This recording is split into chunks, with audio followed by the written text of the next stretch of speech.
l'alcalde de Gallifa. Gallifa és un municipi del Vallès Occidental, és un municipi de 200 habitants, és un municipi de muntanya i tenim un inconvenient i una sort. L'inconvenient és que ningú entén que hi hagi un municipi rural al Vallès Occidental, en l'arc metropolità, i la gran avantatge que tenim és que tenim una Diputació de Barcelona que és molt generosa. Bé, això als de Cardona també els hi passa. Llavors, vull centrar una mica també quin és l'entorn social i polític, és a dir, és un municipi descaradament escurat a la dreta, vull dir, les últimes eleccions, ara fa 15 dies, només el 15% dels vots eren d'Esquerra, per tant, fer polítiques de sòl i habitatge és difícil en aquest entorn, però també ho hem fet.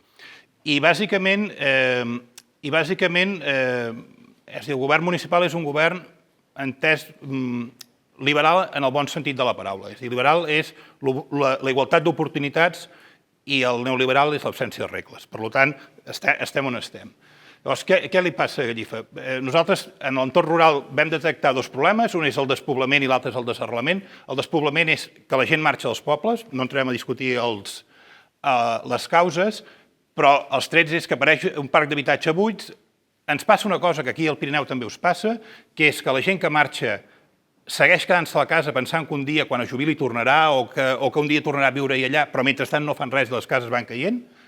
I, per tant, apareix aquest parc d'habitatges molt degradat i ruïnós i, sobretot, el que ens passa és que l'administració pública tenim por de fer polítiques d'habitatge.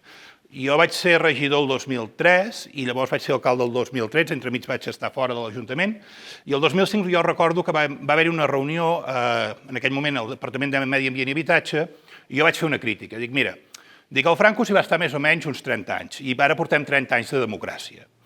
Dic, però jo quan vaig pel carrer, segueixo veient més plaques del Jou i les Fletxes que plaques de VPO. Al cap d'un mes el conseller va sortir dient que traurien les plaques del Jou i les Fletxes. Dic, home, no, el que s'havia de fer era fer habitatge públic. Però bueno, no, vam treure les plaques del Jou i les Fletxes. I aquí estem. I siguem conscients que l'administració pública estem aquí. Cometem un altre error, anar fent estadístiques, censos, no sé, però polítiques no en fem. Per tant, hem de començar a fer polítiques i quan fas coses, doncs, funciona. Una altra cosa que ens passa, i sobretot l'administració catalana és campiona en fer això. Volem que res no falli. Doncs miri, per fer truites s'han de trencar ous. I alguna vegada cau alguna terra, taques les sabates, cremes amb l'oli, però bueno, és igual. Si volem fer truites hem de trencar ous. Llavors, què passa? I això ara ho veurem i farem una crítica al departament. És a dir, no té res a veure les subvencions de la Generalitat amb les subvencions de la Diputació. Les subvencions de la Diputació circulen perfectament, les subvencions de la Generalitat són subvencions per no donar. I això també ho hem de tenir claríssim. De subvencions n'hi ha per donar o no donar. L'altre dia, per exemple, la tècnica d'habitatge al Consell Comarcal em deia, no, la rehabilitació per canviar finestres i tal, diu, és que la gent no les demana. Dic, és que són subvencions per no donar. Diu, sí, és que et donen 3.000 euros. Dic, no, mira, fet els números d'una altra manera. Dic, canviar les finestres costa uns 10.000 euros, dels quals 10.000 euros te'n donaran 3.000. D'aquests 10.000 euros, 2.100 són d'IVA. I llavors has de pagar el tècnic. Per tant, la suma final... i a més computen l'IRPF. Per tant, la suma final és que són subvencions per no donar. Diguem-ho clar. Llavors, això a la Diputació no li passa. Per tant, això també ho hem... És a dir, els que som alcaldes o regidors i tenim un cert rol polític, doncs hem de començar a explicar que sí, que està molt bé controlar el destí de les subvencions, però l'objectiu de la subvenció és que s'apliqui. No que ningú foti mà a la caixa ni que ningú robi. I això és on estem encallats ara. Bé, continuo. Tenim un problema de desarrelament. Un moment enrere. El desarrelament, que és el problema que tenim nosaltres, en el nostre municipi, és que tenim totes les cases plenes, no diré totes les cases ocupades, tenim totes les cases plenes, però la gent jove, és a dir, quan algú busca casa, no n'hi ha. Llavors nosaltres vam detectar una cosa, que és que totes les persones joves, en el moment d'emancipar-se, els hi passa dues coses. Si troben casa a Gallifa, es queden a viure. Si no troben casa a Gallifa, marxen i no tornen. Per tant, nosaltres vam abordar, és a dir, la nostra política va ser abordar aquest tema. Tenim segones residències, però aquest també és un debat que hem volgut evitar. És a dir, la majoria de les nostres segones residències van ser construïdes per ser segones residències. Per tant, no s'ha de criminalitzar aquestes segones residències. Tenen la seva funció, van bé per baixar els costos d'alguns serveis, perquè paguen escombraries i no en gasten, i no tiren bosses d'això, i per tant, els que hi viuen sempre els hi baixa el cost. I per tant, l'actitud ha sigut, no, escolta, si nosaltres tenim un problema d'habitatge, de primera residència, és l'administració pública, en col·laboració amb els ciutadans, els que hem de fer polítiques d'habitatge. Però no ens hem de fixar en les segones residències que van ser construïdes per un altre objectiu. Nosaltres no se'ns dona un cas de transformació de primera residència en segona. Sí que se'ns va donar als anys 60, però ara no se'ns dona. I llavors, no, ja està bé. Bàsicament, no hi ha hagut política ni d'habitatge ni de sòl, i això ens passa a tots els ajuntaments, siguem conscients, no n'hem fet, i en els municipis rurals ens hem cregut que no feia falta, i ho hem deixat tot en el lliure mercat. També, en referència a algun comentari que s'ha fet abans. És a dir, la primera llei d'urbanisme d'Espanya, que és del 56, bàsicament és un model de gestió pública i obre una porteta molt, molt petita a la gestió privada. Però, clar, quan un fa una urbanització o fa una casa, l'Estat cobra el 10% de l'IVA, la Generalitat cobra el 10% de transmissions patrimonials i l'Ajuntament cobra el 3% de llicència d'obres. Per tant, clar, on hem acabat? Doncs que la gestió pública ha desaparegut, perquè, clar, allà hi ha una màquina de fer bitllets que l'administració no treballa. Vull dir, i estem on estem. És a dir, siguem conscients de hem arribat on hem arribat també per una actitud tant de la classe política com de la classe administrativa. Vull dir, estem on estem. Per tant, hem de començar a fer política de sòl i hem de fer política d'habitatge.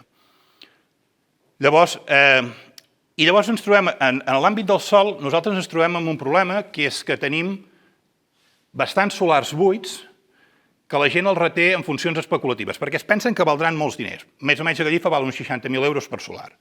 Què passa? Que 60.000 euros, si tu els tens al banc, i els hi costa 200 euros d'IBI a l'any. Si tu els tens al banc, quin interès et donen? Si més aviat et cobren comissions. Per tant, tenim un parc d'una 50ena de solars que estan encallats allà esperant que un dia, potser revaloritzant, o si me'ls he de vendre a correcuita, tindré 60.000 euros d'això. Llavors, en els portals immobiliaris els posen per 200.000, però els venen per 60. I llavors ens va aparèixer... Bueno, a veure, és que la gent és com és.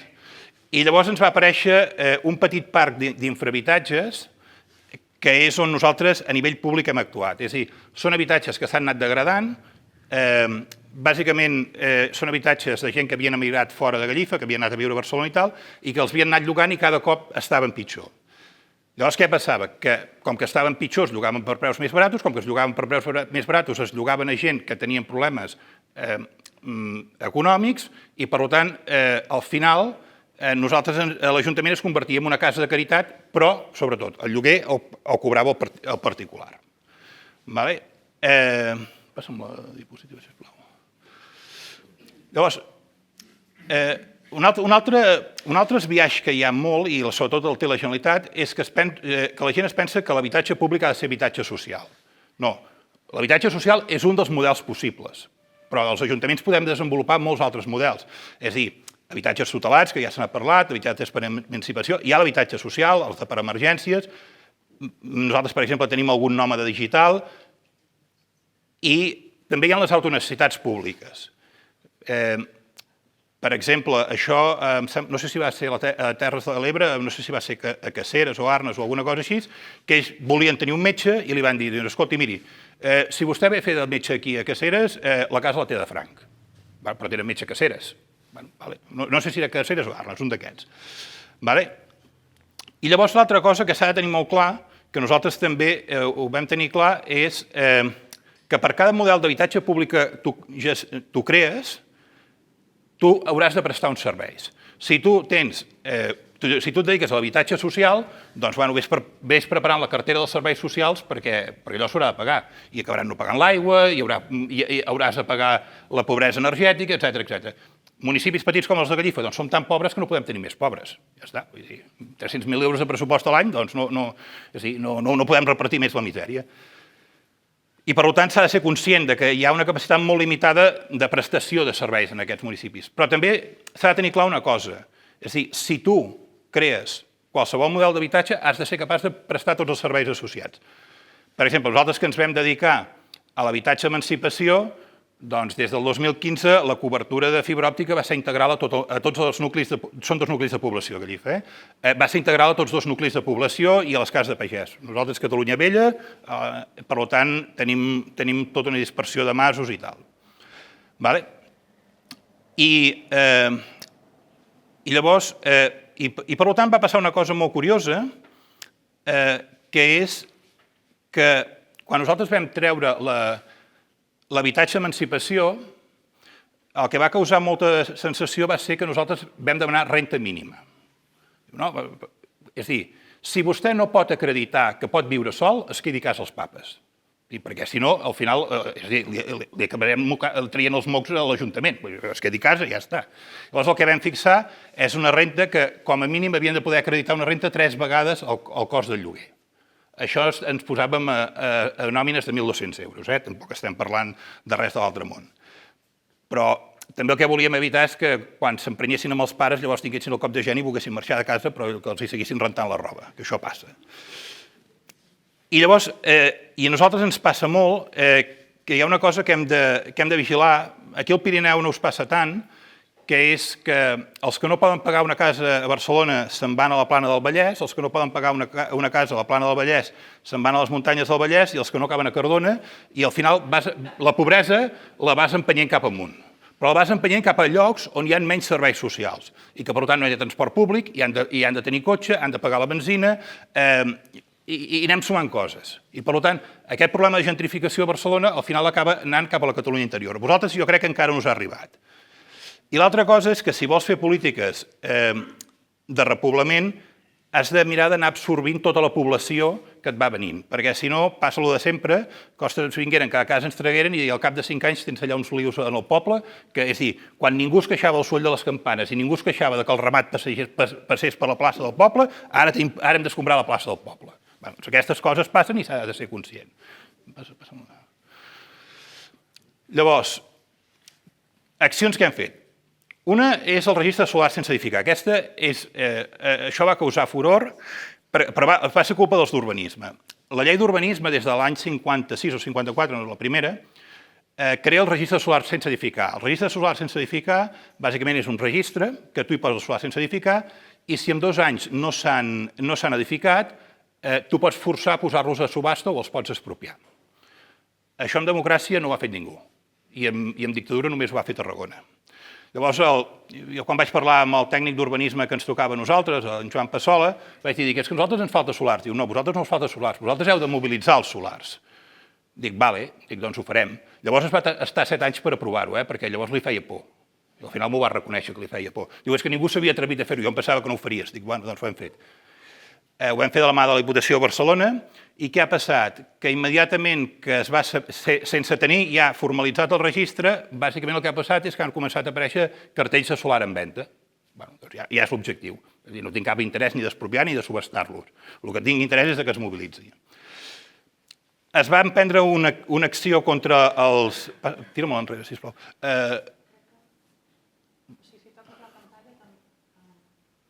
Vale. Vam emprendre una acció contra els infrahabitatges, que bàsicament és cada vegada que tenim un empadronament de primera residència en un habitatge llogat, fem inspecció d'habitatges i demanem la IT. Què passa? Que venen els propietaris i et diuen, escolti, és que em costarà diners arreglar-ho. Doncs ho arregla, perquè bàsicament si vostè està venent una mercaderia que és habitatge i no està en condicions, vostè el que està fent és fer un frau en el mercat. L'arregla. Per exemple, un altre problema que és típic. Escolti, és que el llogater no pot pagar el lloguer perquè, clar, té pocs ingressos i té pobresa energètica i no sé què, tal i qual. Molt bé. I què pretén? Que l'administració pública li pagui el lloguer a vostè que està venent una mercaderia adulterada? Digui'm quina finestra vol que li canviï i jo li canvio la finestra, però no es fotrà els diners a la butxaca, perquè vostè està venent mercaderia adulterada, tinguem-ho clar. Això ens ha anat bé i ha començat a funcionar. Això ja ho he explicat. I llavors, bàsicament, nosaltres ens vam centrar en l'habitatge d'emancipació, que bàsicament són apartaments, és a dir, vam tenir la sort de poder comprar un bloc d'infrahabitatges, eren 3 apartaments, la Diputació en va finançar 3/4 parts i l'altra part la vam finançar nosaltres, i el que vam fer va ser fer habitatges d'emancipació, són uns apartaments de 50 metres quadrats, totalment rehabilitats, i se'ls dona per 5 anys des que surten de casa els pares. Però clar, això té un problema, i d'aquí 5 anys què? Doncs d'aquí 5 anys què, que és el que estem desenvolupant ara, no ho hem fet, és que del 10% d'aprofitament mig, la idea és fer-los una concessió, estem dubtant si vitalícia o a 100 anys, perquè es puguin fer la casa, i aquí tens. Entremig d'aquests 100 anys o aquesta vitalícia, perdó, 100 anys, 70 anys o vitalícia, pots fer dues coses. O tu li busques un altre solar a l'Ajuntament i, per tant, l'Ajuntament no perd patrimoni de sol, o quan s'acabi el termini, doncs tornes l'habitatge amb el sol, amb l'habitatge construït. Per què? Perquè si no el problema és que l'únic que faríem és que el que volem evitar, que és el desarrelament, que és que la gent ens marxi, quan acabi el període d'emancipació ens tornaríem a trobar amb el problema que marxaran, però què, 5 anys més grans? No haguéssim solucionat res. No. El registre de solar sense edificar està regulat a l'article 177 i següents de la llei d'urbanisme, del text refós. Això llavors us passaran tota la documentació, si voleu. Llavors... Sí? Vale. No, vale. Llavors, aquí hi ha un problema que també s'ha de solucionar. És dir, la gran diferència de la Diputació de Barcelona i la Generalitat de Catalunya és que la Diputació, bàsicament, ella hi posa els diners i hi ha 345 municipis que pensen. La Generalitat de Catalunya vol controlar-ho tot i al final no controla res i li surt malament. Això és la sol·licitud per demanar 80.000 euros de rehabilitació d'un habitatge. Si fos privat serien 25.000. 1, 2, 3 pàgines i una memòria tècnica de 4 o 5 fulles. Sí. I això és la justificació. 1, 2, 3, passa? 4, 5, 6 fulles, res més. No cal ni presentar factures, ni presentar justificants de pagament i tal. L'interventor municipal acredita que això s'ha fet i ja està. Els que hàgiu treballat amb les subvencions de la Generalitat, doncs ja sabeu el que són. Vull dir, alguns d'aquí no sé si veu fer la prova pilot, nosaltres la vam fer, ens va funcionar, però va acabar-ne tothom de l'Ajuntament fins al capdamunt i una mica més i li foten foc a la barraca. Les de la Diputació, doncs, bueno, presentes això i al cap de 20 dies has cobrat 80.000 euros, ja està. Passa? Passa? Resum. Res cau del cel, és dir, important. Catalunya és la segona comunitat autònoma d'Espanya en municipis de repte demogràfic. No és Galícia, no és Castella-La Manxa, no és Extremadura, és Catalunya. Després de Castella i Lleó ve Catalunya. Tinguem-ho clar. Per què? Perquè el govern de la Generalitat té tendència a ser un govern molt metropolità. I llavors es pensen que Catalunya acaba a Barcelona. No, Catalunya és la segona comunitat autònoma en municipis de repte demogràfic. Hi ha el Paco Boia per aquí dalt, a la Vall d'Aran, que intenta fer coses. Per tant, els alcaldes ens hem de reivindicar i hem de demanar polítiques de repte demogràfic. Segona, cal fer polítiques de sòl. Ja sé, tots els poms són una merda, el meu també. I tots voldríem cremar el pom i és igual, tot el que ens vulguem imaginar. Però també és cert que és molt difícil canviar-lo. Per tant, el que s'ha de fer és conviure amb aquesta realitat i tenir idees intel·ligents. Una altra cosa, les formes de gestió d'un POM, les formes de gestió urbanística n'hi ha 3 bàsiques. La d'expropiació, la de cooperació i la de compensació bàsica. La majoria de POMs estan per compensació bàsica, però per un acord de ple es pot passar a cooperació. És important tenir una cosa clara, que en municipis de repte demogràfics, en petits municipis, és molt difícil que la iniciativa privada sola s'ho faci. Per tant, nosaltres el que hem fet és que la majoria d'ells els hem anat desenvolupant per cooperació i ara que l'última modificació et permet fer-ho per fases, et permet obtenir els 10% d'aprofitament mig sense necessitat de fer grans terrabastalls urbanístics ni econòmics. Cal fer polítiques d'habitatge, decidiu el que vulgueu fer en els vostres municipis, però s'ha de fer polítiques d'habitatge i s'ha de ser actiu. I que tinguem clara una cosa, les polítiques de repte demogràfic costaran diners. És a dir, perquè aquesta és una altra tendència que tenim molt... És que què li costarà a l'administració? És que bàsicament l'administració està per gastar diners, per això en recapta. És a dir, no els tenim per no gastar-los. I, per tant, hem de tenir clar que aquestes polítiques aniran a pèrdues i potser d'aquí 10-15 anys ja no hi seran tantes pèrdues. Llavors, ara us deixaré uns documents també que són... Ves-me'ls passant. Això va ser les bases per a l'adjudicació de l'habitatge d'emancipació. Són unes bases relativament senzilles. Us les deixo per si algú us pot servir. Aquest és un contracte de masoveria urbana. Nosaltres, del 2021 al 2025, serà, nosaltres haurem fet 6 habitatges, 3 de públics i 3 en cooperació. En cooperació n'hi hauran hagut 2 amb la Diputació de Barcelona i un amb la Generalitat. Important, que aquest és un altre biaix que tenim molt aquí, és a dir, en aquest país. És a dir, la col·laboració público-privada no vol dir que l'administració pública subcontracti les feines al sector privat. Això és un contracte de serveis i s'ha acabat. La col·laboració público-privada, entesa com l'entenen a Centre Europa, és aconseguir que el sector privat faci el que hauria de fer l'administració pública, però deixant fer el sector privat el que vol fer i mirant d'alinear polítiques. Clar, si al final l'alineació de polítiques és fer una llista que tu sector privat, si vols una subvenció, tens 40 condicionants, doncs la resposta és, només hi ha 20 sol·licituds a tot Catalunya, des de fa un mes i mig està obert i només hi ha 20 sol·licituds a tot Catalunya de rehabilitació d'habitatges. Esclar, escolti, si vol fer habitatge públic se'l fa vostè. Si vol que l'ajudi, doncs deixi'm decidir què ajudo i què no ajudo. Per tant, això hem de canviar una mica.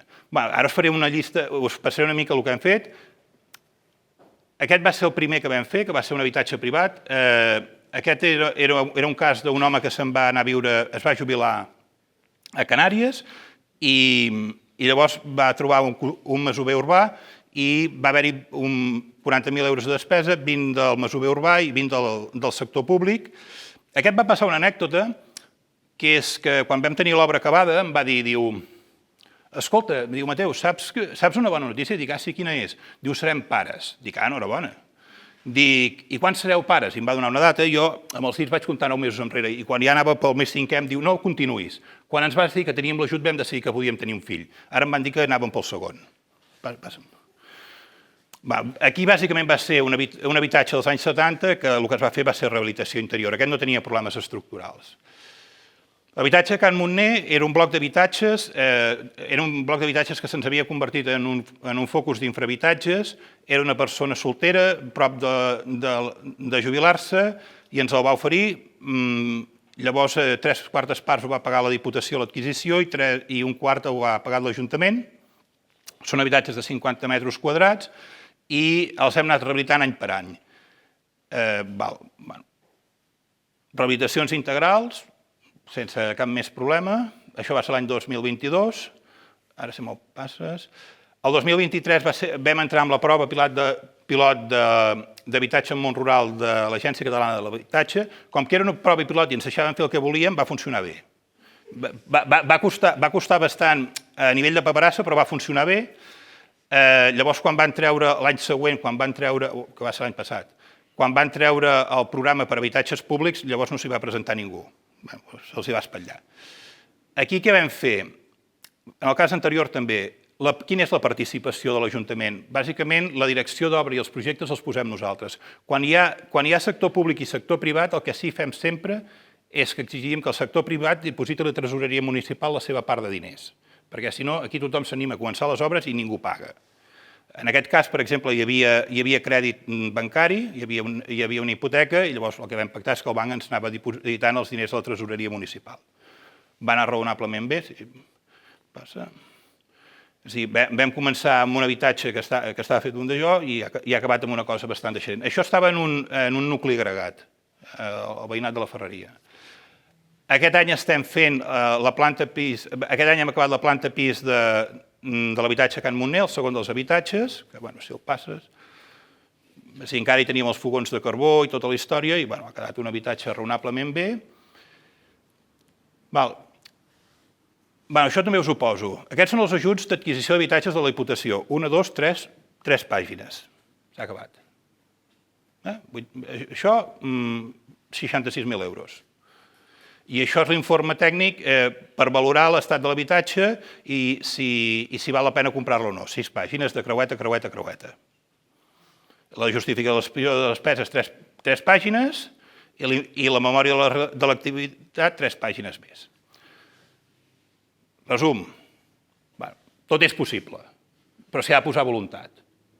És a dir, desacomplexament, voler-ho fer, criticar a les administracions que es lien. Vosaltres teniu la desgràcia de tenir la Diputació de Lleida, que deu estar de les pitjors d'Espanya.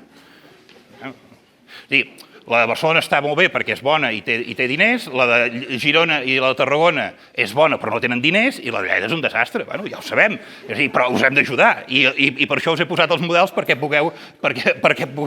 pugueu pressionar els que sou alcaldes i regidors, i si hi ha algun diputat per aquí perdut, algun diputat provincial, perquè apreteu. Vull dir, perquè bàsicament les coses es poden fer, i a la Generalitat també se l'ha d'apretar perquè sigui capaç de superar-ho.